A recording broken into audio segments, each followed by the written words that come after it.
요즘엔 동네 복지관에서 하는 평생교육 강좌에 일주일에 2번 나갑니다. 요가도 하고 글쓰기 수업도 듣고요. 수업 끝나면 커피 한 잔 하면서 이런저런 얘기를 나누는데 그날은 유난히 분위기가 조용했어요. 어느 분이 그러시더라고요. 나는 오빠랑 연락 끊은 지 8년 됐어요.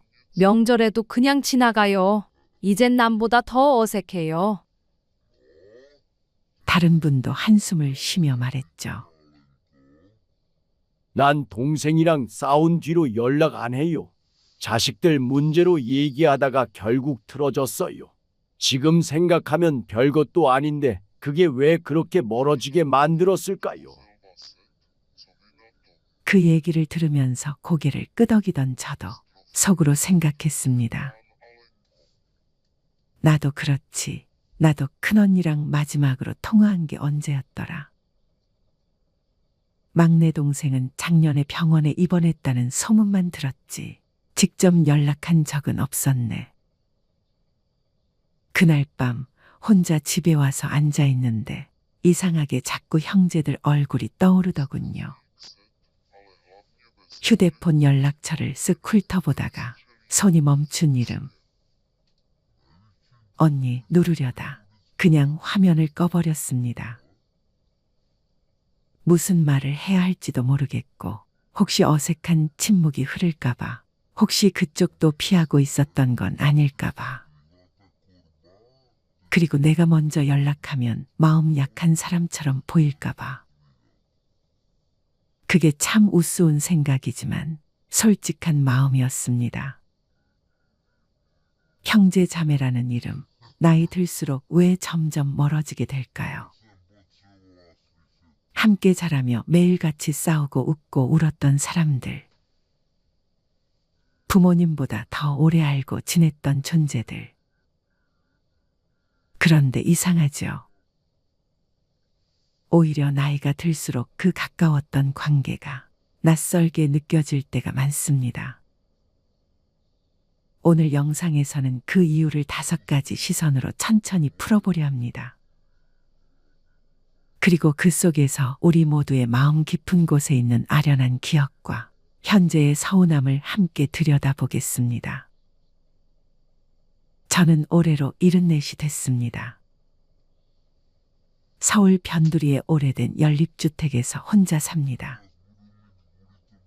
남편은 6년 전에 세상을 떠났고 자식은 2 있는데 2 다 바빠서 1년에 서너 번 얼굴 보기도 쉽지 않네요. 그런데 요즘 들어 이상하게 자꾸 형제들 생각이 납니다. 아니, 형제라고 하기엔 너무 오랜 시간 남남처럼 지냈죠.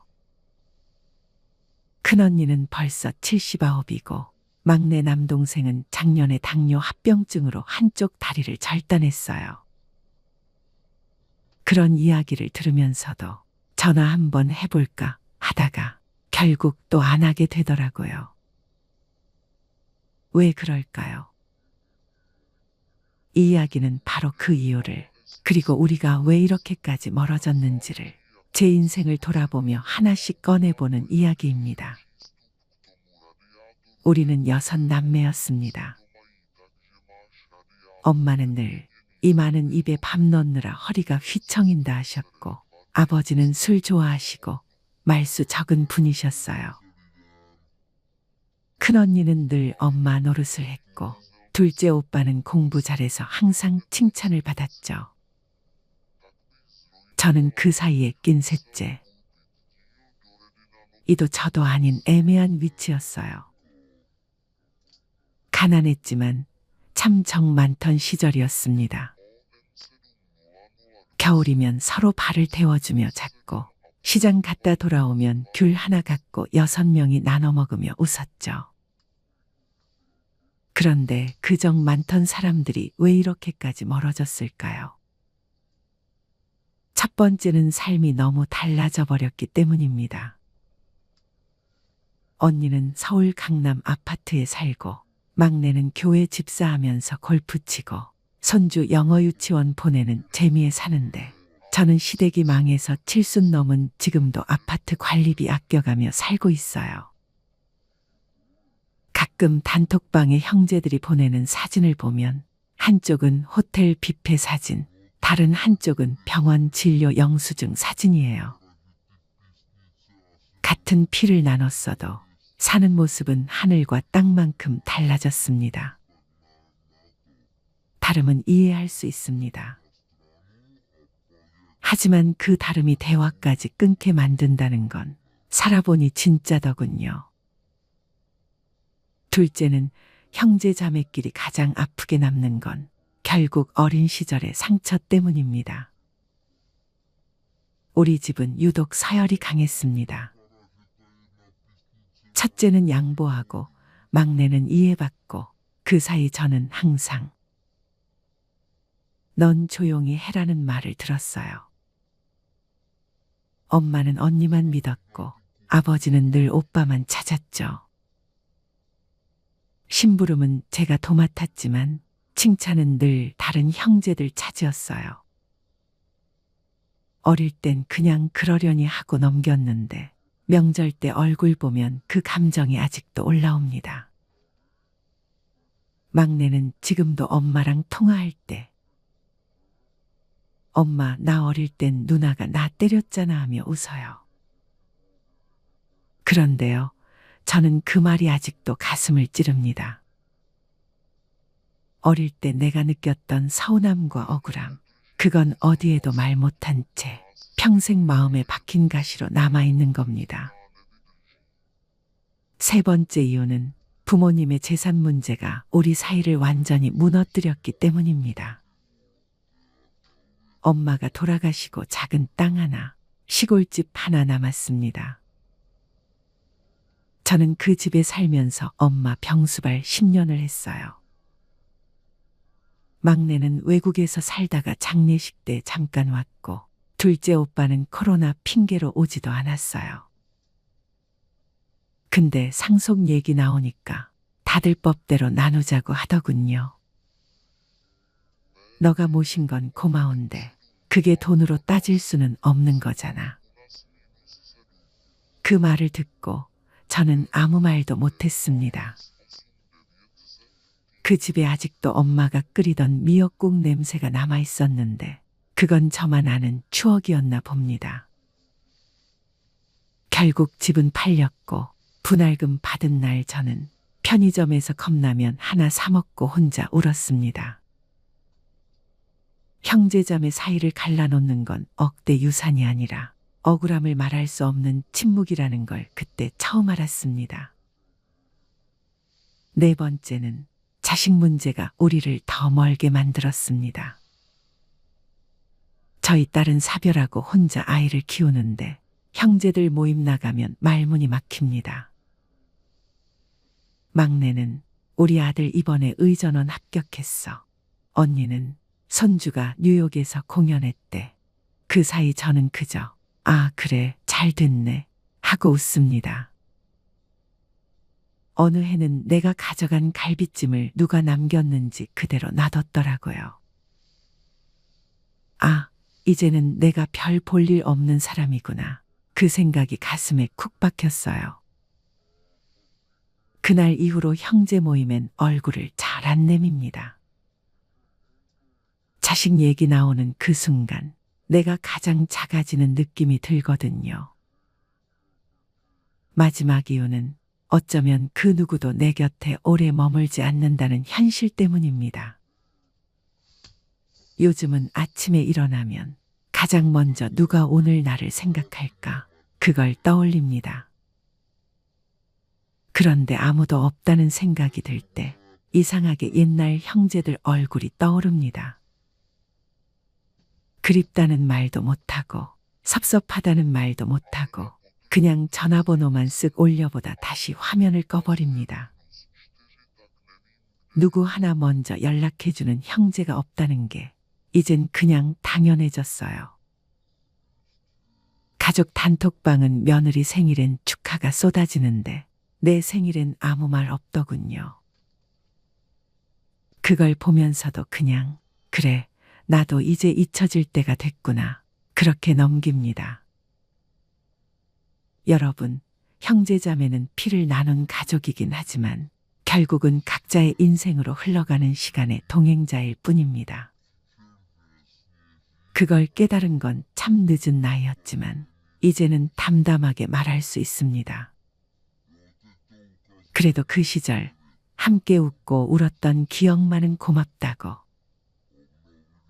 지금은 연락도 없고 이따금 서운함이 밀려오지만 그래도 어린 시절 이불 속에서 귤 까먹던 그 밤, 언니가 제 머리를 쓰다듬던 그 손길, 오빠가 제 이름을 불러주던 그 목소리. 그 모든 게 있었기에 지금 내가 외롭지 않다고 믿습니다. 형제자매가 노년에 내 곁을 지켜주지는 못했지만 내가 살아온 인생의 가장 따뜻한 계절을 함께한 사람들이었습니다. 그리고 이제 남은 인생에서 지켜야 할 건 그 기억이 아니라 지금 내 옆에 있는 사람, 그리고 무엇보다 지금의 나 자신이라는 걸 잊지 않으려 합니다. 이야기를 끝까지 들어주셔서 고맙습니다. 이상하게 시간이 지날수록 점점 혼자가 편해집니다. 그리고 지금은 혼자 있는 시간이 꽤 나쁘지 않습니다. 혼자서 밥을 먹고, 혼자 여행을 떠나 여유로움도 느껴보고, 혼자 많은 시간을 보내기 시작하면서 다양한 감정이 교차됩니다. 한편으로는 외롭기도 한데 그 외로움이 막 아주 싫지는 않습니다. 나이가 점점 들면서 아주 자연스럽게 친구들과 노는 게 재미가 없어지기 시작합니다. 그 이유는 아직 알지 못하는데 단 한 가지 깨달았던 건 예전에는 친구들과 의리, 우정, 그저 노는 것이 우리 삶에 큰 영향력을 행사했다면 지금은 그것보다 더 중요한 것들이 많다는 것입니다. 나의 시간은 오로지 나의 전적인 권한이기에 누구도 뭐라 할 수 없습니다. 그래서 우리는 점점 혼자가 편해지는 것일지도 모르겠습니다. 인간이라면 모두 자신이 누군지 알아야 할 필요가 있습니다. 우리는 일상에서 종종 타인들과 관계를 맺는 데 지나치게 집착하면 내면 속 스스로와의 연결고리를 끊어버리곤 합니다. 많은 사람들이 혼자 있는 것을 피해야 하는 상황으로 생각하지만 사실 혼자 있는 시간은 내면의 평화를 찾는 소중한 시간입니다. 고독은 삶에 대한 사유의 깊이를 더해줄 뿐 아니라 성공으로 이어질 수 있는 많은 아이디어를 줍니다. 혼자를 즐기는 사람들이 성공하는 이유가 바로 여기에 있습니다. 오늘은 혼자 지내는 시간이 주는 장점 10가지를 알려드리겠습니다. 먼저 첫 번째는 불안으로부터 자유롭습니다. 혼자 보내는 시간은 스스로가 잠시 속도를 늦추고 숨을 돌리며 생각을 정리할 수 있게 해줍니다. 이러한 과정을 통해 우리는 그동안 스스로에게 스트레스를 주었던 생각이나 불필요한 잡념들을 떨칠 수 있습니다. 혼자 생각을 정리하다 보면 무엇이 불필요한 걱정이었는지도 깨달을 수 있을 것입니다. 두 번째, 과거에 대해 좋은 기억을 더 많이 가지고 있습니다. 하버드에서 진행된 한 연구에 따르면 사람들은 혼자 있는 시간 동안 지나간 즐거운 시간을 떠올리는 경향이 있습니다.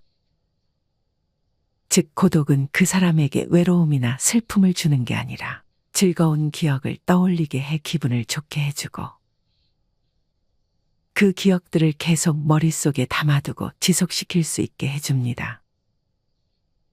세 번째, 스스로를 신뢰할 수 있게 됩니다.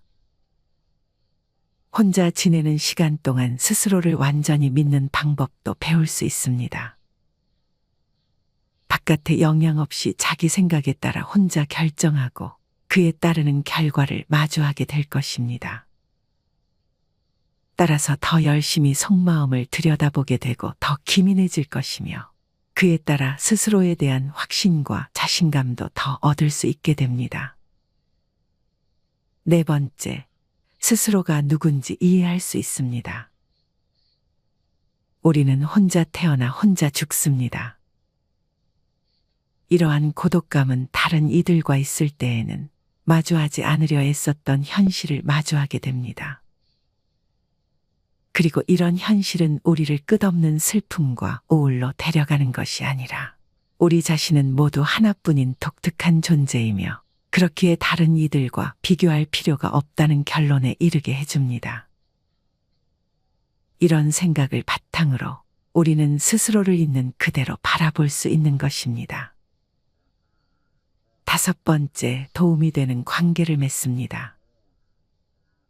혼자 보내는 시간은 스스로에 대한 이해를 높여주고 또 스스로가 삶에 대해 갖고 있는 욕망이 무엇인지도 깨닫게 해줍니다. 그렇기에 혼자 충분한 시간을 보내며 살아가는 이들은 자기 자신을 성장시켜줄 관계를 더 쉽게 알아볼 수 있고 소모적인 관계에 질질 끌리지 않고 야무지게 관계를 끊을 수 있는 능력이 있습니다. 우리가 자주 쓰는 말 중에는 없어져 봐야 소중함을 안다라는 속담 같은 문구가 있습니다. 내 옆에 있는 가장 소중한 것들은 어쩌면 가까이 있기에 그 소중함을 느끼지 못하는 것들이 많습니다. 연인이나 친구 사이도 마찬가지입니다. 하루 종일 사소한 감정들까지 공유하다 보면 굳이 말을 안 해도 상대방이 내 마음을 알아주길 바랄 때가 있습니다. 여기서 작은 오해들과 다툼들이 발생합니다. 하지만 조금 시간을 두고 주변 사람들을 만난다면 당장 느껴지는 불편한 감정들이 아무것도 아닌 것으로 느껴질 때가 많습니다. 여섯 번째, 외로움을 다룰 수 있게 됩니다. 인간은 누구나 외로움을 느낍니다. 외로움을 느끼는 것은 이상한 것도 아니고 당장 누군가를 불러 해결해야 할 문제도 아닙니다. 누군가와 함께 있어도 많은 사람들 사이에 있어도 느낄 수 있는 것이 외로움입니다. 그러나 혼자 보내는 시간을 즐길 줄 알기 시작하면 혼자 있어도 외롭지 않다는 걸 느끼게 됩니다. 혼자서도 꽤 바쁜 시간을 보내고 나면 그 시간을 활용해 삶을 풍요롭게 채울 수 있다는 사실을 깨닫게 됩니다. 혼자 보내는 시간이 스스로에게 좋을 것이라 믿고 또 그 시간에 다른 무언가를 시작할 용기만 있다면 과거에는 보지 못했던 시각으로 세상을 바라볼 수 있게 됩니다. 자유와 해방감은 물론 나아가 외로움도 끌어안을 수 있습니다. 일곱 번째, 에너지와 생산성을 충전할 수 있습니다. 사람의 몸과 머리는 에너지를 재충전하기 위해 정기적인 휴식이 필요하도록 설계되어 있습니다. 혼자 보내는 시간은 보다 생각과 마음을 깔끔하게 정리하기에 최적인 시간입니다. 혼자 보내는 시간을 피하다 보면 어느새 이유도 모른 채 번아웃에 시달리고 있는 자기 자신을 발견하게 될지도 모릅니다. 여덟 번째, 더 현명한 결정을 내리게 됩니다. 혼자 있는 시간은 자신에게 다가온 중요한 기회나 결정 사항에 대해 깊게 생각할 수 있는 환경을 만들어줍니다. 그리고 자기 자신이 진정으로 원하는 것인지, 장단점은 무엇인지, 다른 이의 방해 없이 꼼꼼히 따질 수 있는 시간이기도 합니다.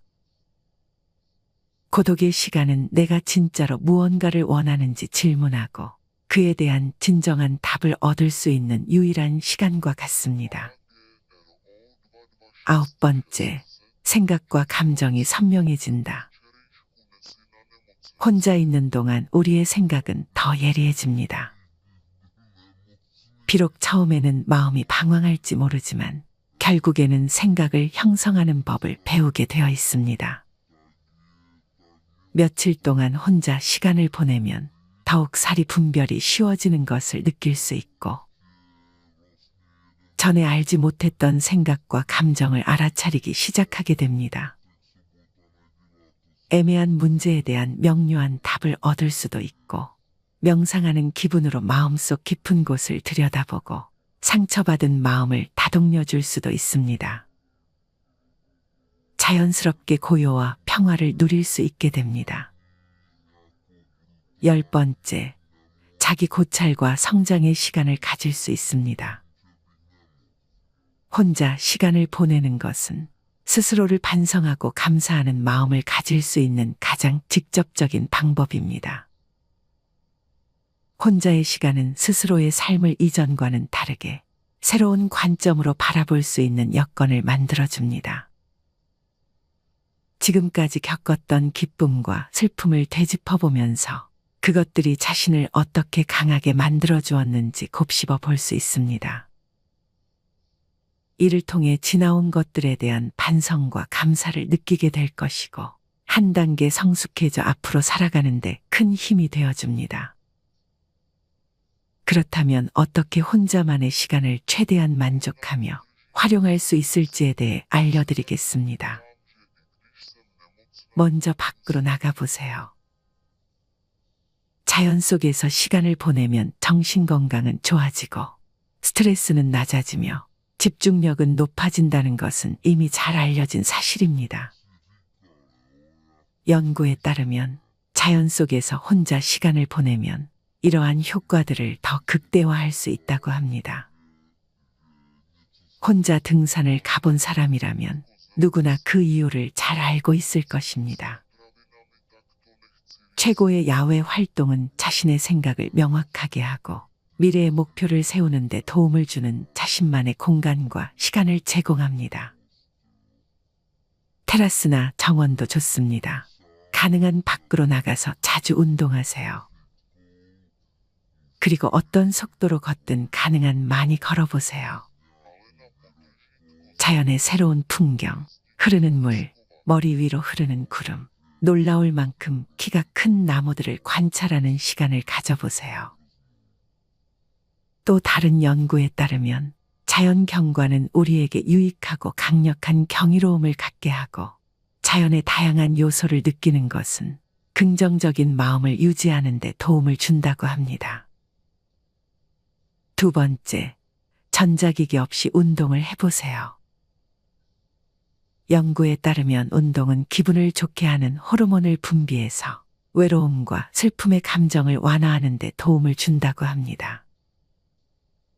또한 혼자 운동을 하면 몸과 마음, 정서적 욕구에 필요한 모든 것을 집중시킬 수 있는 특별한 시간을 가질 수 있게 됩니다라고 정신수행 컨설턴트이자 응용 스포츠 심리학 협회의 이사회 멤버인 힐러리 코데는 말합니다. 일주일에 2번 정도는 시계나 헤드폰 없이 트레이닝하면서 자신의 몸과 주변에 대해 적어도 5가지를 관찰해 보라고 코데는 제안합니다. 예를 들어 당신의 숨소리나 러닝 코스에서 만나는 다람쥐 또는 플랭크를 하는 동안 코어가 어떻게 느껴지는지 등에 집중해 보세요. 그렇게 하면 운동에서 성취감을 더 느낄 수 있고 그동안 놓쳤을지도 모르는 신체 신호들을 더 정확하게 알아내는 데 도움이 될 수 있습니다. 마지막으로 정말 하고 싶었던 것들을 시작해 보세요. 사람들과의 관계 및 소통 방법과 연관이 있는 뇌의 한 영역은 당신이 무언가에 열정적일 때 더 활성화된다고 카시오포는 말합니다. 심지어 혼자 있을 때도 말이죠. 외로움이 느껴지고 방황하고 싶은 날에는 페인트 붓을 집어들어 그림을 그리거나 잠시 제쳐두었던 창의적인 글쓰기에 도전해 보세요. 이러한 행동은 자기 자신과 더 긴밀해지고 앞으로 다른 사람들과 더 친밀한 관계를 형성하는 데 도움을 줄 수 있습니다. 한 번에 최소 20분간 집중할 수 있는 일들을 일주일에 몇 번씩 시도해 보세요. 처음에는 조금 답답하겠지만 인내심을 갖고 꾸준하게 이어가세요. 점점 익숙해진다면 외로운 순간이 될 수 있었던 시간들과 작별할 수 있습니다. 베이킹이나 외국어 공부처럼 당신이 처음으로 도전하는 것들도 같은 효과를 줄 수 있습니다. 실수를 하더라도 자신에게 친절하게 대하세요. 처음엔 누구나 실수하는 법이니까요. 그리고 성공할 때마다 스스로를 칭찬해 주세요. 자신에게 달콤한 도넛을 선물한다거나 칭찬의 한마디를 건네는 것도 좋습니다. 혼자만의 시간이 특별한 또 하나의 이유는 당신을 평가할 사람이 아무도 없다는 것입니다. 랜셋에 실린 보고서에 따르면 혼자라는 이유로 외로움을 느끼는 것은 혼자 있는 것에 자연스러운 부작용일 수도 있다고 말합니다. 그리고 외로움은 경우에 따라서 불안증과 우울증 등 많은 정신 건강 문제로 이어질 수도 있습니다. 이 문제가 당신의 이야기처럼 들린다면 당신은 절대 혼자가 아니라는 것을 명심하세요. 인간은 혼자서 살아갈 수 없는 사회적 동물입니다. 우리는 정신적, 육체적으로 살아남기 위해 가족과 친구들이 반드시 필요합니다. 신경과학자이자 나이키 퍼포먼스 위원회 멤버인 스테파니 카시오포는 우리 두뇌의 860억 신경세포와 사회 구성원들과의 결합을 통해 우리는 더 발전할 수 있고 더 빠르게 생각할 수 있으며 일을 더 잘할 수 있다고 말합니다. 또한 사회화는 당신의 감정에도 영향을 줄 수 있다고 임상심리학자이자 매사추세츠주 뉴턴의 행동건강복지센터 설립자인 사리 차이트는 덧붙입니다. 한 연구에 따르면 당신이 사랑하는 사람들이 당신에게 힘이 되고 기운을 북돋아 줄 수 있으며 그들과 사회적으로 더 긴밀하게 연결될수록 당신의 정신 건강은 더욱 좋아진다고 나타났습니다. 그렇다고 해서 혼자만의 시간이 나쁜 것만은 아닙니다. 혼자만의 시간은 분명히 특별해질 수 있습니다. 혼자만의 시간을 보내는 것에 만족한다면 이는 자신이 원하는 것에 더 집중할 수 있습니다. 라고 차이트는 말합니다. 게다가 혼자만의 시간은 한동안 하지 않았던 취미를 다시 즐기고 새로운 목표를 설정하고 대처 능력을 향상시키며 더 건강한 인간관계를 형성하는 좋은 기회가 될 수 있습니다. 또한 외부의 방해가 없기 때문에 더 나은 결과를 얻기 위한 더 완벽한 준비를 할 수 있습니다. 오늘 영상을 통해서 혼자만의 시간을 최대한 활용하셨으면 좋겠습니다. 혼자를 선호하는 이유는 아마 다음에 만날 사람들을 조금은 더 편하게 맞이할 수 있게 준비하는 시기라고 스스로 생각해 보세요. 좀 더 나다운, 좀 더 편한 사이가 될 수 있게. 인생 60은 결코 인생의 끝이 아니고 100세 시대의 제2의 시작입니다. 모든 것들이 끝이라고 여기는 그 마음부터 고쳐먹고 세상은 넓고 할 일도 많다라는 사고방식으로 살아가야 합니다. 마지막으로 두려움 없이 당당하고 슬기로운 노년의 생활을 충실하게 보낼 수 있는 생활 수칙을 정리해 보았습니다. 노년의 생활 수칙 10가지. 첫 번째, 정리정돈. 나이 들면 일상의 관심과 애착을 줄이고 몸과 집안과 환경을 깨끗이 해야 합니다. 일생 동안 누적된 생활 습관과 잡다한 용품들을 과감히 정리하세요. 서책, 골동품, 귀중품 등도 연고 있는 분에게 생시에 선물하면 주는 이나 받는 이가 서로 좋습니다. 이것이 현명한 노후 관리의 제1조입니다. 두 번째, 몸치장. 언제나 몸치장을 단정히 하고 체력 단련과 목욕은 일과로 하세요. 체취도 없애고 건강에도 좋습니다. 의복도 깨끗하고 좋은 것을 때 맞추어 갈아 입으세요. 옷이 날개입니다. 늙으면 추접하고 구질구질해지기 쉽습니다. 세 번째, 대외 활동. 집안에 집거하기보다 모임에 부지런히 참가하세요. 세상 돌아가는 정보 소식을 얻게 됩니다. 동창회 직장 모임은 물론 취미 모임 등 새로운 사람과의 만남도 신선미가 있습니다. 움직이지 않으면 몸도 마음도 쇠퇴하게 됩니다. 네 번째, 언어절제. 입은 닫을수록 좋고 지갑은 열수록 환영받습니다. 어디서나 꼭 할 말만 하세요. 논평보다는 덕담을 많이 하세요. 말하기보다 듣기를 좋아하고 박수를 많이 치면 환영받습니다. 장광설은 금물입니다.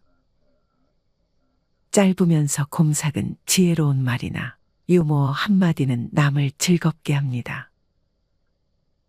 다섯 번째, 자기 몫을 다하라. 돈이든 일이든 제 몫을 다하세요. 돈과 인심은 먼저 쓰는 게 존경과 환영을 받습니다. 내가 하기 싫은 일을 남에게 미루지 마세요. 언제나 남의 대접만 받고 무임승차하는 것은 거지근성으로 스스로 천대하는 것입니다. 여섯 번째, 포기와 체념. 건강, 출세, 사업, 가족, 부부, 자식 문제 등 세상 만사가 내 뜻대로 안 되는 경험은 많습니다. 이제는 포기할 것은 과감히 포기하고 체념하는 게 현명합니다. 되지도 않은 일로 속 끓이지 않는 게 여생을 편안케 합니다. 일곱 번째, 평생학습이 중요하다.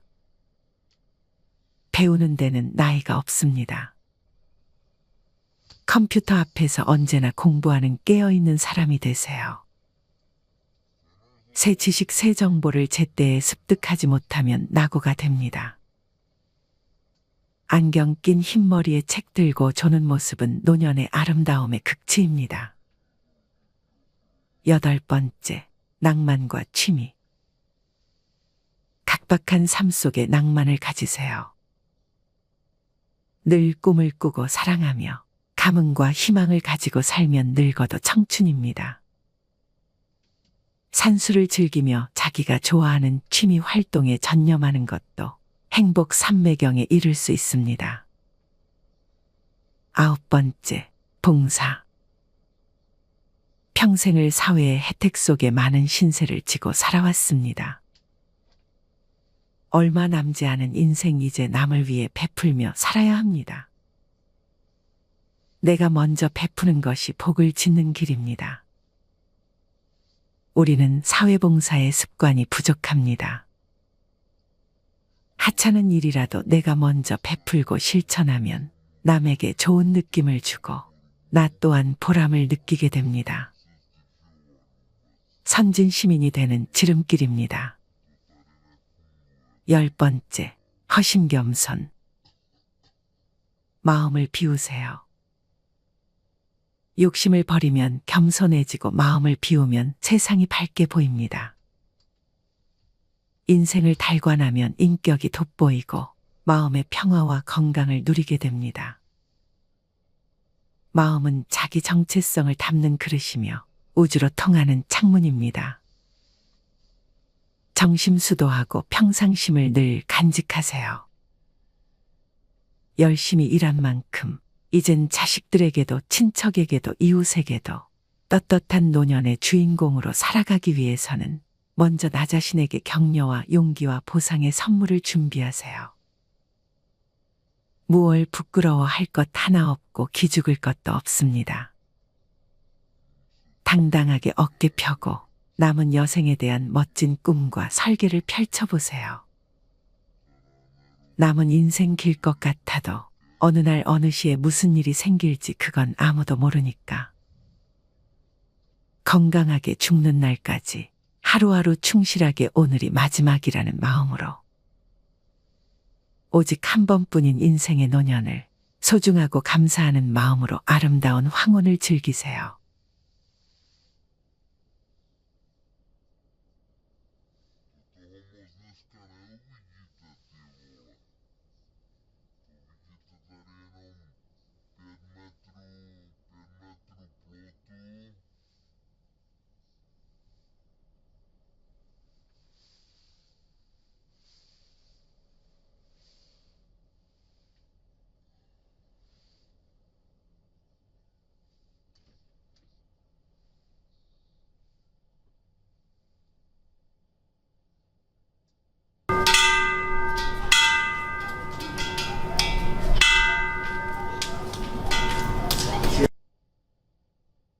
사람들과의 만남은 언제나 다양한 감정을 동반합니다.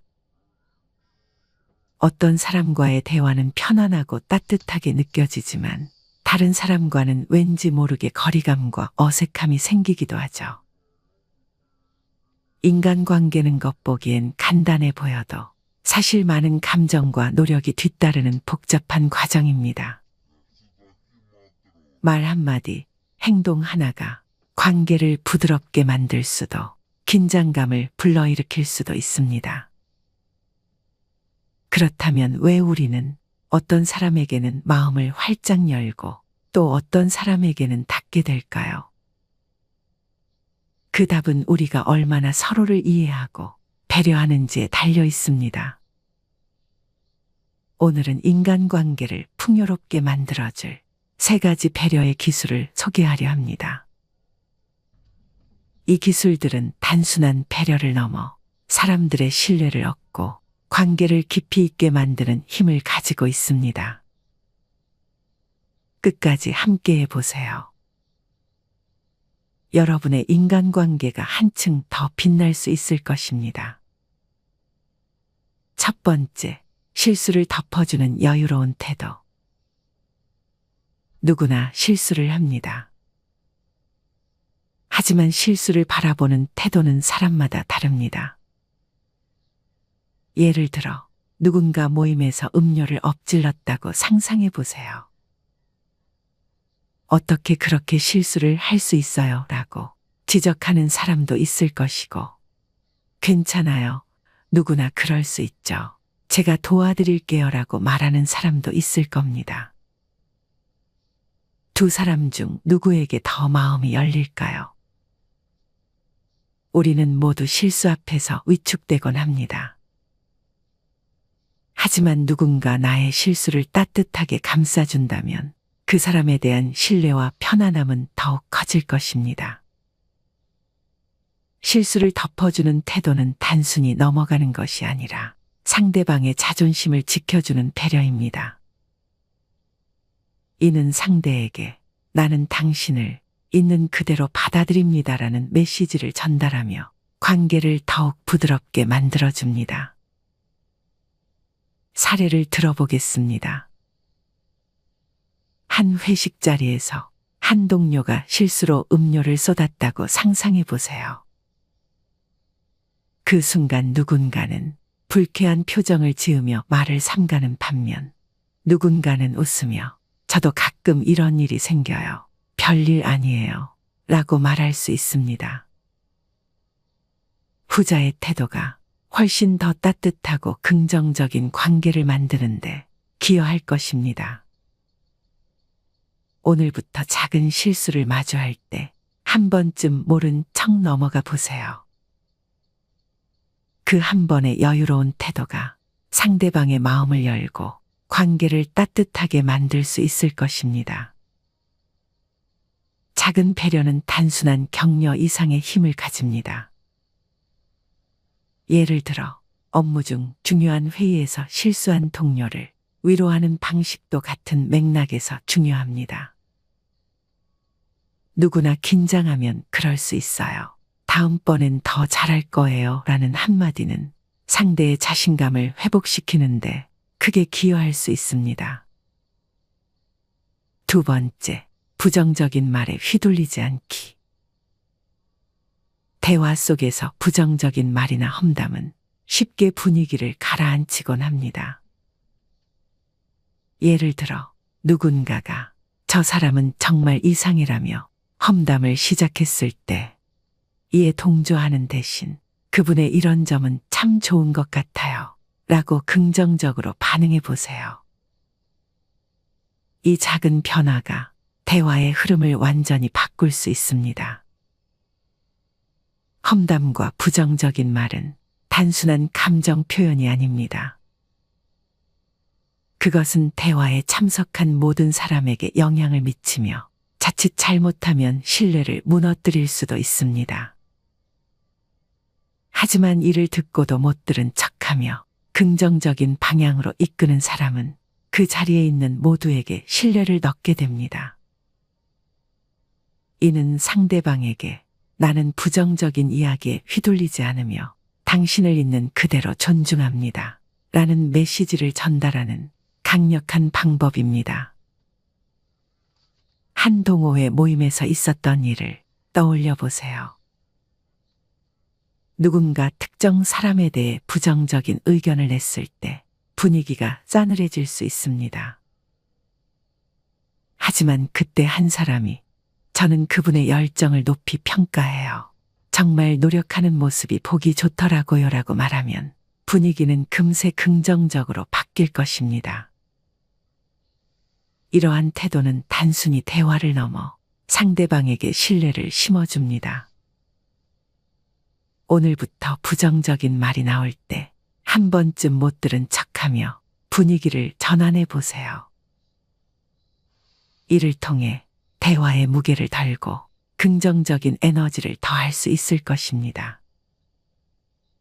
부정적인 말에 휘둘리지 않으려면 자신의 내면을 단단히 다지는 연습이 필요합니다.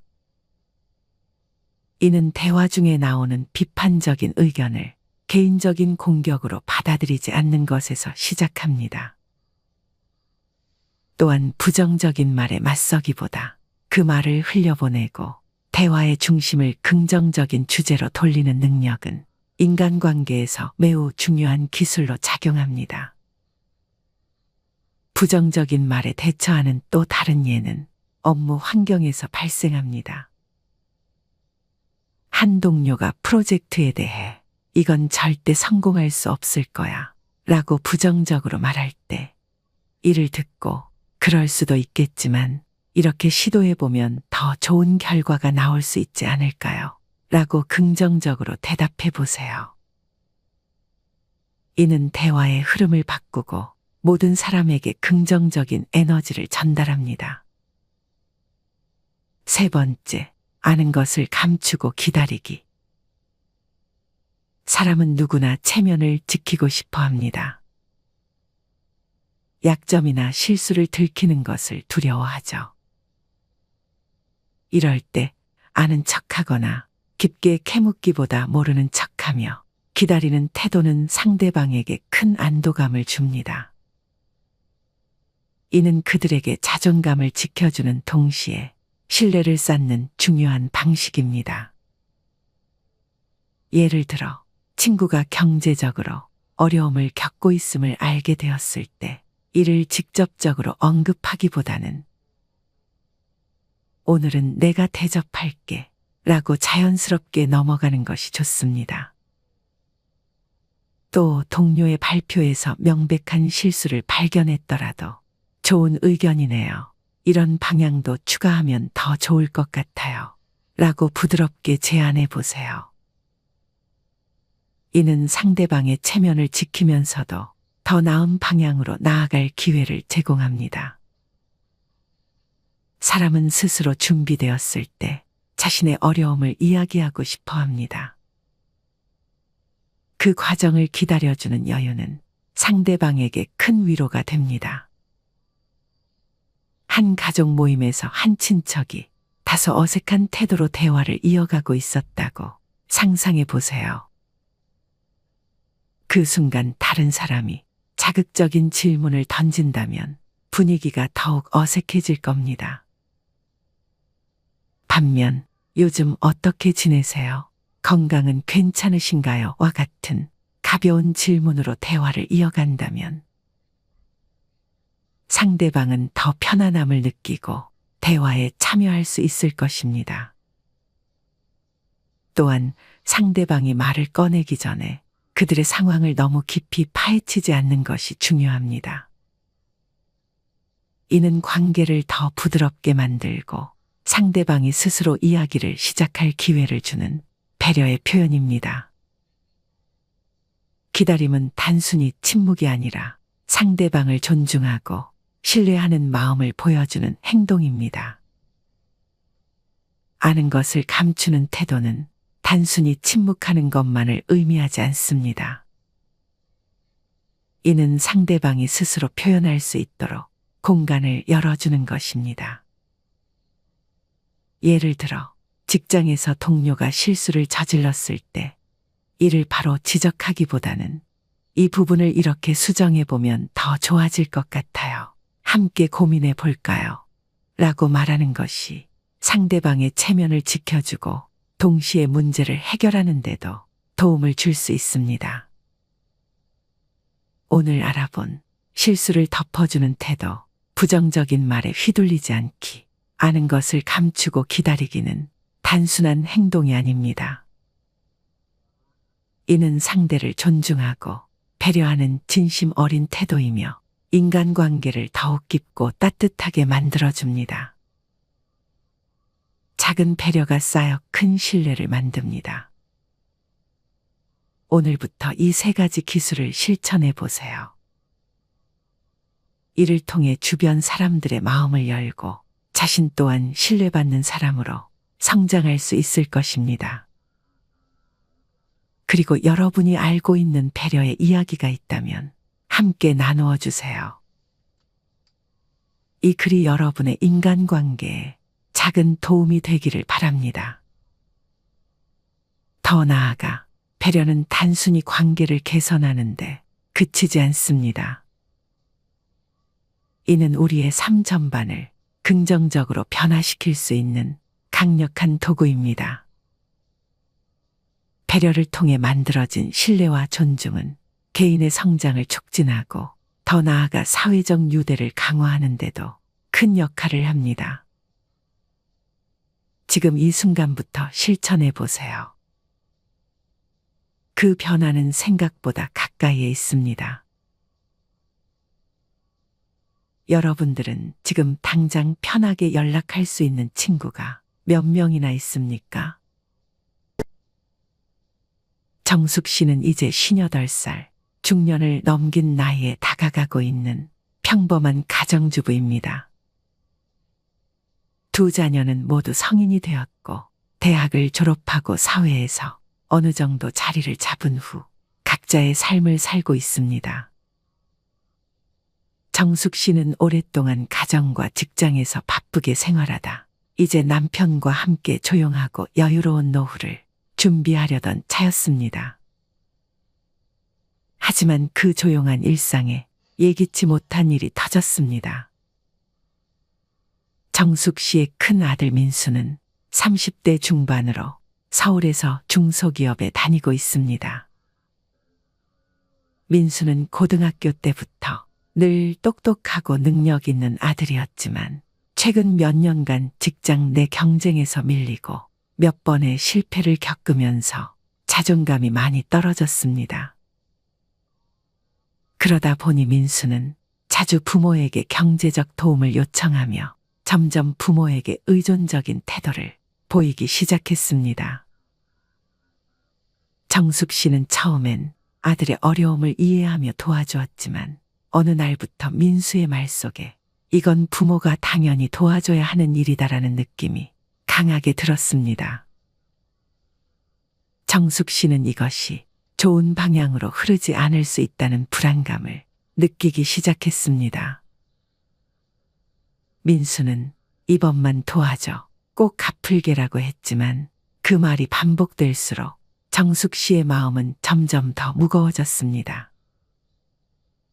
민수는 이제 부모의 도움을 당연하게 여기며 부모에게 요구하는 금액도 점점 커지고 있었습니다. 그리고 또 다른 문제는 둘째 딸 유미였습니다. 유미는 결혼 후 남편과 함께 독립적인 생활을 하고 있었지만 여전히 부모님에게 가끔씩 어려운 이야기를 털어놓곤 했습니다. 유미는 자신이 결혼 생활에서 겪고 있는 갈등을 부모에게 종종 얘기했고 그때마다 정숙 씨는 어떻게 반응해야 할지 몰라 혼란스러워졌습니다. 유미는 부모에게 간섭을 받는 것을 불편해했으며 종종 엄마, 아빠가 너무 나를 간섭해라며 불만을 토로했기 때문입니다. 그럴 때마다 정숙 씨는 딸의 감정을 헤아려 주려 했지만 갈등을 피하기 위해 알겠어, 알겠어 하고 넘어가는 일이 많았습니다. 그러나 이러한 대처가 유미와의 관계에서 오히려 상처를 만들 수 있다는 생각을 하지 못한 채 그냥 넘기기만 했습니다. 정숙 씨는 점점 부모로서의 책임감과 자식으로서의 독립적인 삶 사이에서 갈등을 겪기 시작했습니다. 민수는 부모에게 요구하며 점점 더 의존적인 태도를 보였고, 유미는 간섭을 싫어하며 부모와의 거리를 두려 했습니다. 정숙 씨는 어느 순간부터 두 자녀와의 관계에서 고민이 많아졌고, 이 갈등을 어떻게 해결해야 할지 모르겠다고 생각했습니다. 그런데 어느 날 정숙 씨는 결국 큰 결심을 하게 됩니다. 이제 더 이상 두 자녀가 자립적인 삶을 살도록 도와주는 방법을 찾아야 한다고 느꼈습니다. 정숙 씨는 이를 해결하기 위해 자신의 태도와 대응 방식을 바꾸기로 마음먹었습니다. 오늘은 자식과의 관계를 풍요롭게 만들어줄 3가지 배려의 기술을 소개하려 합니다. 이 기술들은 단순한 배려를 넘어 사람들의 신뢰를 얻고 관계를 깊이 있게 만드는 힘을 가지고 있습니다. 끝까지 시청하시면 여러분의 인간관계가 한층 더 빛날 수 있을 것입니다. 첫 번째, 모르는 척. 정숙 씨는 민수에게 다시 한번 금전적인 요청을 받았을 때 즉각적으로 대답하지 않았습니다. 대신 그녀는 이번에는 내가 도와줄 수 없다고 말하려는 마음을 다잡고 잠시 고민에 빠졌습니다. 민수는 부모가 도와줄 거라는 확신을 가지고 요구했지만 정숙 씨는 모르는 척하는 태도를 취했습니다. 민수에게 한마디를 던졌습니다. 민수야, 이번엔 내가 도와줄 수 없을 것 같아. 내가 어려운 상황인 건 알지만 이번엔 스스로 해결할 수 있을 거라고 믿어. 내가 어떻게 할 수 있을지 생각해보고 필요한 일이 있으면 말해줘. 우리가 항상 도와줄 수는 없으니까. 정숙 씨는 여기서 중요한 선택을 했습니다. 단순히 모르는 척하려는 것이 아니라 민수에게 자신의 어려움을 스스로 해결할 기회를 주는 것이었습니다. 민수가 부모의 도움 없이도 문제를 해결할 수 있다는 자신감을 주고자 한 것이었습니다. 처음에는 민수가 놀란 표정을 지었지만 점차 스스로 어떻게 할 수 있는지 고민하기 시작했습니다. 그리고 며칠 후 민수는 자신이 직장에서 어떤 잘못된 태도를 보였고 그로 인해 문제가 발생했다는 것을 깨달았습니다. 그가 스스로 문제를 인식하고 해결 방안을 찾는 데 도움을 준 것은 정숙 씨가 모른 척하면서도 그의 성장을 돕는 지혜로운 선택이었습니다. 모르는 척은 때로는 상대방의 잘못을 지적하거나 직접적인 도움을 주는 것보다 그들이 스스로 문제를 해결할 수 있도록 기회를 주는 배려가 될 수 있습니다. 정숙 씨는 민수가 성장할 수 있도록 그에게 해결의 기회를 준 것입니다. 이 과정에서 민수는 자립적인 삶을 위해 중요한 교훈을 얻었습니다. 두 번째, 돈 없는 척. 정숙 씨는 두 번째로 민수와 유미에게 돈 문제를 다룰 때 돈 없는 척하는 방법을 택했습니다. 민수는 또다시 큰 금액을 요구하며 이번에는 정말 마지막이야라는 말을 반복했습니다. 하지만 정숙 씨는 처음으로 단호하게 말을 꺼냈습니다. 민수야, 우리가 도와줄 수 있는 부분은 이제 더 이상 없다. 우리가 가진 돈으로 할 수 있는 일은 한정적이야.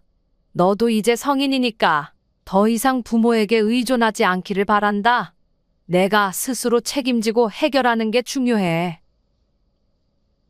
정숙 씨는 그 말을 하며 민수에게 금전적으로 더 이상 의존하지 않도록 할 때라는 것을 알렸습니다. 처음에는 민수가 약간 화가 났지만 결국 그는 부모가 자신의 경제적인 문제에 끼어들지 않도록 스스로 해결책을 찾아가기로 결심했습니다.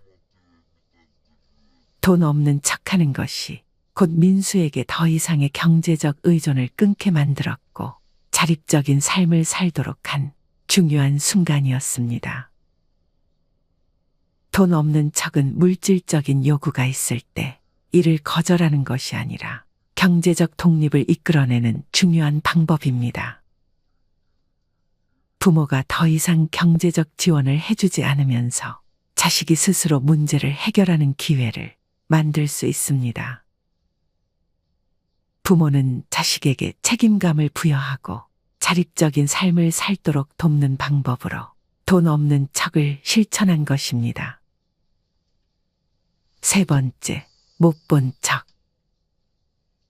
마지막으로 정숙 씨는 유미와의 관계에서 못 본 척을 실천했습니다. 유미는 종종 부모에게 불평을 털어놓고는 부모가 간섭하는 것에 대해 불만을 나타내었습니다. 그런데 정숙 씨는 유미가 말을 할 때마다 못 본 척하고 가벼운 미소를 지으며 넘기기 시작했습니다. 그래, 그런 일이 있었구나. 너희도 힘들겠지만 나도 그런 거 다 해봤어. 그럼 잘 해결될 거야. 이 말을 듣고 유미는 조금 놀라기도 했지만 그녀는 부모가 너무 간섭하지 않고 자신의 입장을 이해해 주려고 한다는 점에서 마음이 편해졌습니다. 갈등이 발생할 때마다 정숙 씨는 유미의 감정을 인정하고 그저 경청하면서도 갈등을 피하려 했습니다. 부모가 지나치게 개입하면 오히려 갈등이 커질 수 있다는 사실을 깨닫고 못 본 척하는 방법으로 유미와의 관계를 개선할 수 있었습니다. 못 본 척, 때로는 상대방의 감정이나 상황을 이해하고 불필요한 논쟁을 피하며 상대방의 기분을 존중하는 방법입니다. 정숙 씨는 유미가 자신을 이해해주고 갈등을 풀어갈 수 있는 여유를 가질 수 있도록 돕기 위해 이 방법을 사용했습니다. 정숙 씨는 모르는 척, 돈 없는 척, 못 본 척을 통해 가족 간의 갈등을 풀어갔습니다. 이를 통해 그녀는 가족을 향한 깊은 사랑과 배려를 표현할 수 있었고 자녀들이 더 성숙한 자세로 자신들의 문제를 해결하게 만들었습니다. 갈등을 피하고 서로에 대한 이해와 존중을 바탕으로 관계를 발전시킨 정숙 씨의 지혜는 어른이 되어서도 서로를 배려하고 존중하는 방법을 배워가는 과정을 보여줍니다. 이처럼 나이가 들수록 중요한 것은 단순한 물질적인 지원이나 감정적인 반응이 아니라 상대방을 이해하고 배려하는 지혜와 태도입니다. 세 가지 척은 단순히 회피하는 태도가 아니라 상대방을 배려하며 건강한 관계를 유지하기 위한 중요한 방법이 될 수 있습니다. 사람들과의 만남은 언제나 다양한 감정을 동반합니다. 어떤 사람과의 대화는 편안하고 따뜻하게 느껴지지만 다른 사람과는 왠지 모르게 거리감과 어색함이 생기기도 하죠. 인간관계는 겉보기엔 간단해 보여도 사실 많은 감정과 노력이 뒤따르는 복잡한 과정입니다. 말 한마디, 행동 하나가 관계를 부드럽게 만들 수도 긴장감을 불러일으킬 수도 있습니다. 그렇다면 왜 우리는 어떤 사람에게는 마음을 활짝 열고 또 어떤 사람에게는 닫게 될까요? 그 답은 우리가 얼마나 서로를 이해하고 배려하는지에 달려 있습니다. 마지막으로 인간관계를 풍요롭게 만들어줄 세 가지 배려의 기술을 소개하려 합니다. 이 기술들은 단순한 배려를 넘어 사람들의 신뢰를 얻고 관계를 깊이 있게 만드는 힘을 가지고 있습니다. 끝까지 함께해 보세요. 여러분의 인간관계가 한층 더 빛날 수 있을 것입니다. 첫 번째, 실수를 덮어주는 여유로운 태도. 누구나 실수를 합니다. 하지만 실수를 바라보는 태도는 사람마다 다릅니다. 예를 들어, 누군가 모임에서 음료를 엎질렀다고 상상해 보세요. 어떻게 그렇게 실수를 할 수 있어요? 라고 지적하는 사람도 있을 것이고, 괜찮아요. 누구나 그럴 수 있죠. 제가 도와드릴게요. 라고 말하는 사람도 있을 겁니다. 두 사람 중 누구에게 더 마음이 열릴까요? 우리는 모두 실수 앞에서 위축되곤 합니다. 하지만 누군가 나의 실수를 따뜻하게 감싸준다면 그 사람에 대한 신뢰와 편안함은 더욱 커질 것입니다. 실수를 덮어주는 태도는 단순히 넘어가는 것이 아니라 상대방의 자존심을 지켜주는 배려입니다. 이는 상대에게 나는 당신을 있는 그대로 받아들입니다라는 메시지를 전달하며 관계를 더욱 부드럽게 만들어줍니다. 사례를 들어보겠습니다. 한 회식 자리에서 한 동료가 실수로 음료를 쏟았다고 상상해 보세요. 그 순간 누군가는 불쾌한 표정을 지으며 말을 삼가는 반면 누군가는 웃으며 저도 가끔 이런 일이 생겨요. 별일 아니에요. 라고 말할 수 있습니다. 후자의 태도가 훨씬 더 따뜻하고 긍정적인 관계를 만드는데 기여할 것입니다. 오늘부터 작은 실수를 마주할 때 한 번쯤 모른 척 넘어가 보세요. 그 한 번의 여유로운 태도가 상대방의 마음을 열고 관계를 따뜻하게 만들 수 있을 것입니다. 작은 배려는 단순한 격려 이상의 힘을 가집니다. 예를 들어 업무 중 중요한 회의에서 실수한 동료를 위로하는 방식도 같은 맥락에서 중요합니다. 누구나 긴장하면 그럴 수 있어요. 다음번엔 더 잘할 거예요. 라는 한마디는 상대의 자신감을 회복시키는데 크게 기여할 수 있습니다. 두 번째, 부정적인 말에 휘둘리지 않기. 대화 속에서 부정적인 말이나 험담은 쉽게 분위기를 가라앉히곤 합니다. 예를 들어 누군가가 저 사람은 정말 이상이라며 험담을 시작했을 때 이에 동조하는 대신 그분의 이런 점은 참 좋은 것 같아요. 라고 긍정적으로 반응해 보세요. 이 작은 변화가 대화의 흐름을 완전히 바꿀 수 있습니다. 험담과 부정적인 말은 단순한 감정 표현이 아닙니다. 그것은 대화에 참석한 모든 사람에게 영향을 미치며 자칫 잘못하면 신뢰를 무너뜨릴 수도 있습니다. 하지만 이를 듣고도 못 들은 척하며 긍정적인 방향으로 이끄는 사람은 그 자리에 있는 모두에게 신뢰를 얻게 됩니다.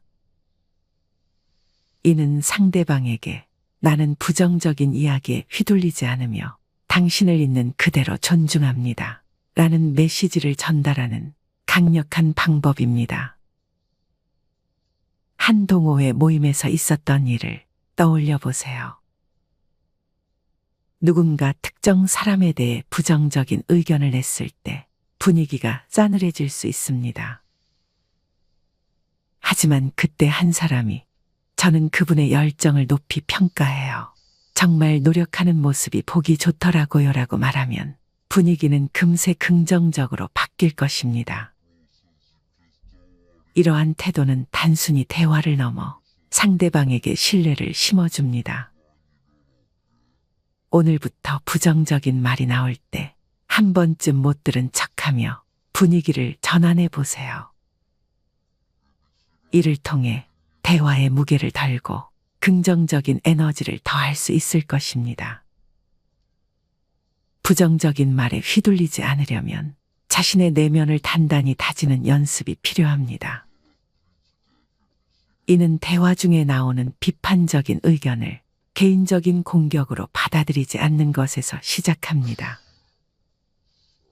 또한 부정적인 말에 맞서기보다 그 말을 흘려보내고 대화의 중심을 긍정적인 주제로 돌리는 능력은 인간관계에서 매우 중요한 기술로 작용합니다. 부정적인 말에 대처하는 또 다른 예는 업무 환경에서 발생합니다. 한 동료가 프로젝트에 대해 이건 절대 성공할 수 없을 거야 라고 부정적으로 말할 때 이를 듣고 그럴 수도 있겠지만 이렇게 시도해보면 더 좋은 결과가 나올 수 있지 않을까요? 라고 긍정적으로 대답해 보세요. 이는 대화의 흐름을 바꾸고 모든 사람에게 긍정적인 에너지를 전달합니다. 세 번째, 아는 것을 감추고 기다리기. 사람은 누구나 체면을 지키고 싶어 합니다. 약점이나 실수를 들키는 것을 두려워하죠.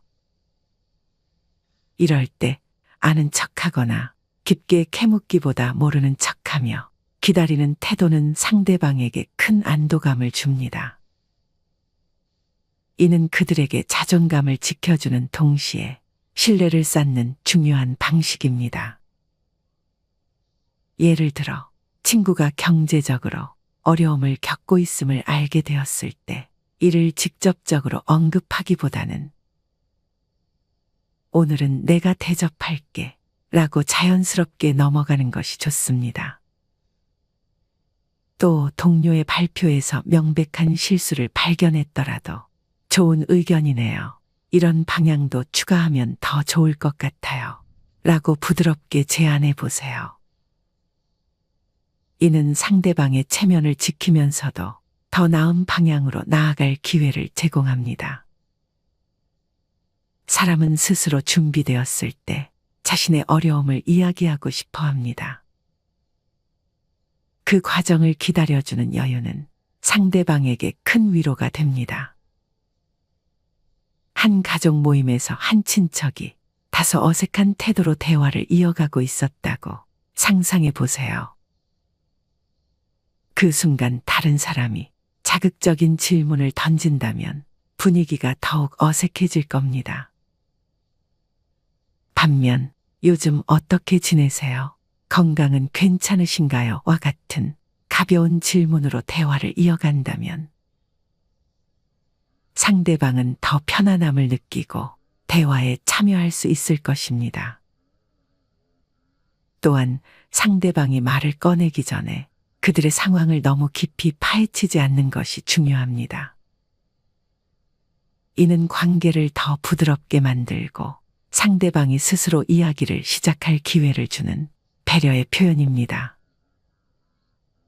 기다림은 단순히 침묵이 아니라 상대방을 존중하고 신뢰하는 마음을 보여주는 행동입니다.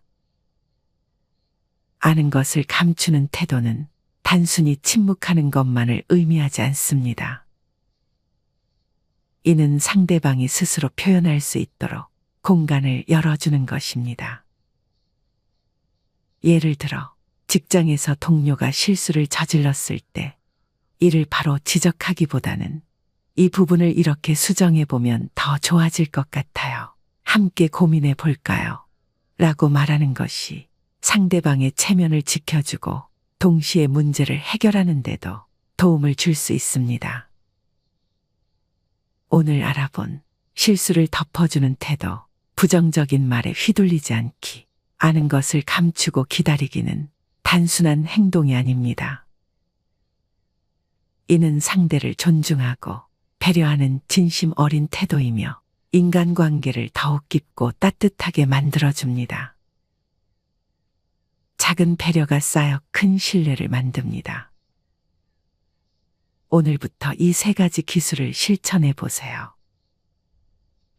이를 통해 주변 사람들의 마음을 열고 자신 또한 신뢰받는 사람으로 성장할 수 있을 것입니다. 그리고 여러분이 알고 있는 배려의 이야기가 있다면 함께 나누어 주세요. 이 글이 여러분의 인간관계에 작은 도움이 되기를 바랍니다. 더 나아가 배려는 단순히 관계를 개선하는데 그치지 않습니다. 이는 우리의 삶 전반을 긍정적으로 변화시킬 수 있는 강력한 도구입니다. 배려를 통해 만들어진 신뢰와 존중은 개인의 성장을 촉진하고 더 나아가 사회적 유대를 강화하는 데도 큰 역할을 합니다. 지금 이 순간부터 실천해 보세요. 그 변화는 생각보다 가까이에 있습니다. 마지막으로 좋은 글 하나 소개해 드리겠습니다. 이 글을 들으면서 여러분들이 살아온 인생을 한번 돌아보시길 바랍니다. 이젠 나 스스로를 사랑해야 한다. 우리는 이 세상에 올 때 혼자였다. 갈 때도 동반자가 있을 리가 없다. 사람으로 사는 것은 필경 외로운 일일 것이다. 고독을 즐기다가 새로운 인생을 만난 사람도 있고 오랜 동행의 종지부를 찍은 사람도 있다. 내 삶의 가치는 결코 타인에 의해, 타인이 만들어 놓은 상황에 의해 매겨지는 것이 아니다. 내가 나를 어떻게 바라보느냐, 내가 내 삶을 어떻게 살아가느냐에 따라 달라질 것이다. 우리는 다른 이들과 함께 있을 때 맡겨진 대역을 충실하게 연기한다. 늘 정해진 각본대로 따라하는 훈련이 자신의 진정한 모습을 잃어버리게 만든다. 당연히 스스로를 솔직하게 대면하지 못하는 사람이 생기기도 하고, 자기 자신을 평가하고 투자하는데 철저히 인색했다. 혼자인 사람은 가장 자유로운 사람이다. 그러나 사람들은 자신의 배역에 익숙해져 있는 터라 이런 자유를 마주하게 되면 오히려 충격에 빠진다. 그래서 상당수의 사람들이 혼자라는 사실을 참을 수 없어 한다. 혼자는 곧 외로우며 공허하고 단정 짓고 착각 속에 빠진다. 하지만 사람은 모두 자신의 길을 당당히 걸어가야 한다. 이젠 자식도 배우자도 일상의 삶에서 잠시 내려놓고 그들만큼이나 사랑한 열정을 오래 잊고 지냈던 나 자신과의 사랑을 위해 사용해 보기로 하자.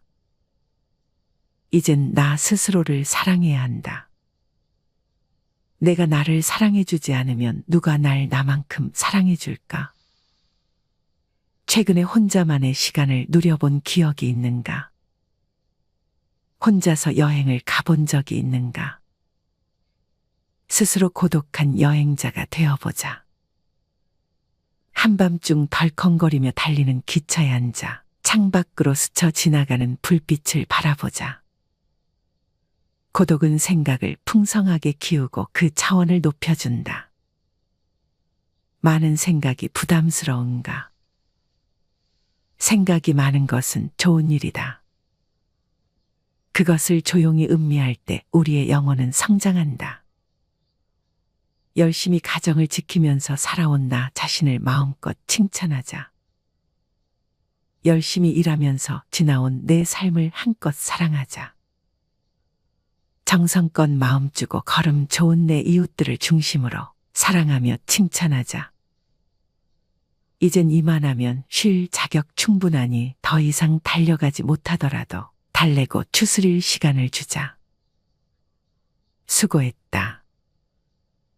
애썼다. 육신이 너덜너덜해질 만큼 약해진 나 자신에게 위로와 칭찬과 용기를 보내주자. 욕심부리고 때를 쓰고 푼 나 자신조차 따스하게 보듬으며 이해해주자. 잠시 거울 속에 내 얼굴을 정면으로 쳐다보자. 노화를 느낀 언젠가부터 자세히 보기 싫어진 내 얼굴이지만 오늘은 거울 속에 내 얼굴을 정면으로 뚫어져라 바라보자. 10년 전, 20년 전, 30년 전 사진의 내 얼굴을 생각하며 구석구석 찬찬히 현재의 내 모습을 바라보자. 저렇게 늙어가는구나. 나는 우울하고 안쓰러운 마음이 들 것이다. 그 얼굴에는 굴곡의 세월과 기쁨, 서러움의 시간이 묻어 있고 사랑과 이별과 망각의 시간들이 묻어 있다.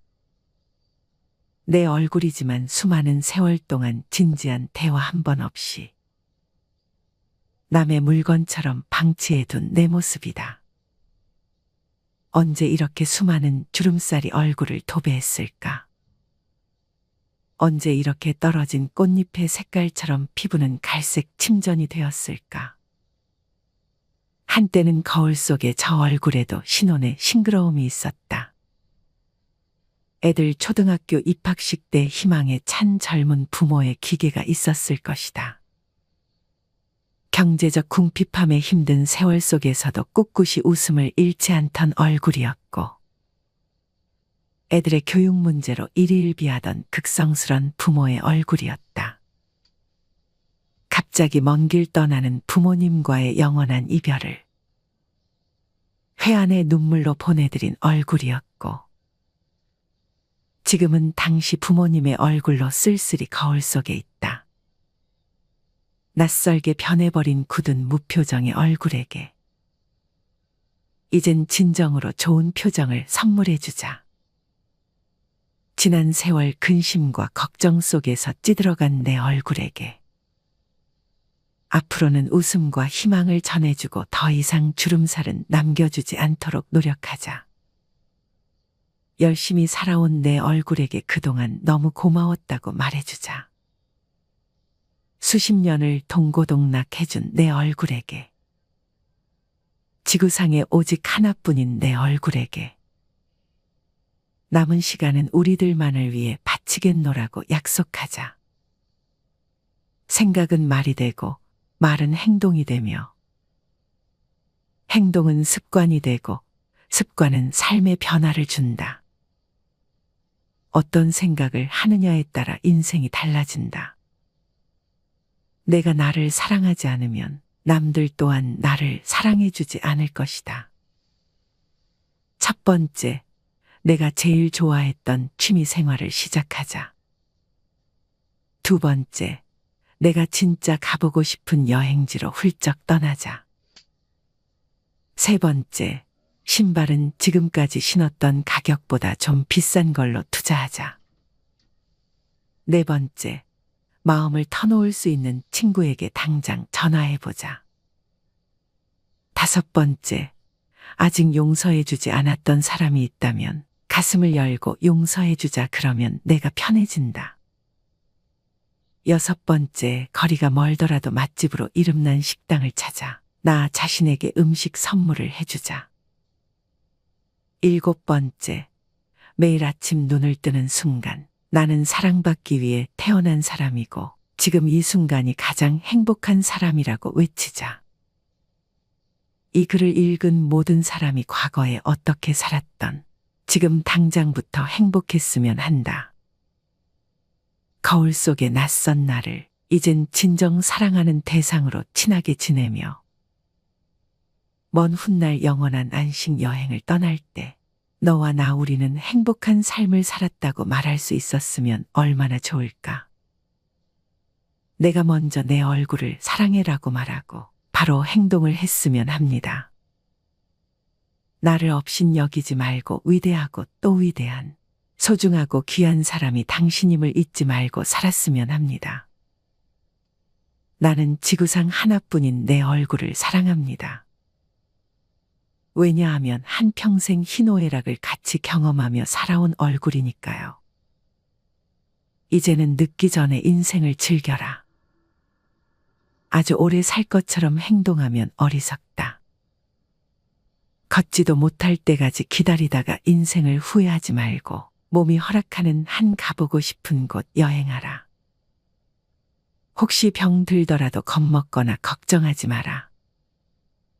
태어나서 늙고 병들고 죽는 것은 누구에게나 오는 것 아닌가. 몸은 의사에게 맡기고 목숨은 하늘에 맡기고 마음은 스스로 책임져야 한다. 자식들이나 손자에 관한 일은 눈으로 보고 귀로 듣기만 하고 입은 꼭 다무셔라. 자신이 자신을 최고로 여기고 자신을 대접하며 살다가 생로병사에 순응하며 살자. 머물듯 가는 것이 세월인 것을